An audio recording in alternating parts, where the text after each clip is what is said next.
ఆంధ్రప్రదేశ్ రాష్ట్రాన్ని అభివృద్ధి చేయడానికి కూటమి ప్రభుత్వం అధికారంలోకి వచ్చిన నాటి నుండి రకరకాలుగా ప్రయత్నాలు చేస్తోంది. ఈ క్రమంలోనే ఏపీకి పరిశ్రమలు తీసుకురావడానికి చంద్రబాబు, లోకేష్ కృషి చేస్తున్నారు. ప్రస్తుతం ఆస్ట్రేలియాలో పర్యటిస్తున్న లోకేష్ ఆంధ్రప్రదేశ్ రాష్ట్ర అభివృద్ధికి బ్రాండ్ అంబాసిడర్ గా పనిచేయాలని పిలుపునిచ్చారు.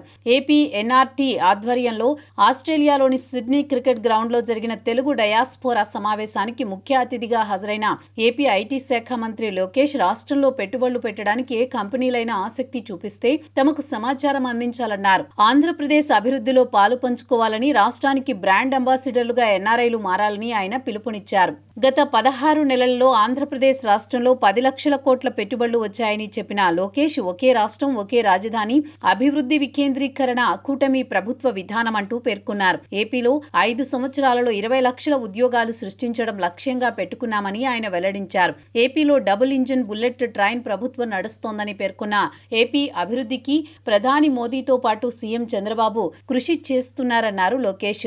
రాష్ట్రానికి గూగుల్ వంటి పెద్ద సంస్థలు వచ్చాయని, కేంద్ర ప్రభుత్వ సహకారం కూడా ఉందని ఆయన తెలిపారు. పెట్టుబడులు కోసం చట్టాలలో సవరణలు చేయాలని గూగుల్ కోరినప్పుడు ప్రధాని అందుకు అనుగుణంగా నిర్ణయం తీసుకున్నారంటూ లోకేష్ కొనియాడారు. రాబోయే 15 సంవత్సరాలు కలిసికట్టుగా ఏపీని ముందుకు తీసుకువెళతామని పవన్ చెప్పారు. అదే దిశగా తాము కూడా కృషి చేస్తామన్నారు లోకేష్.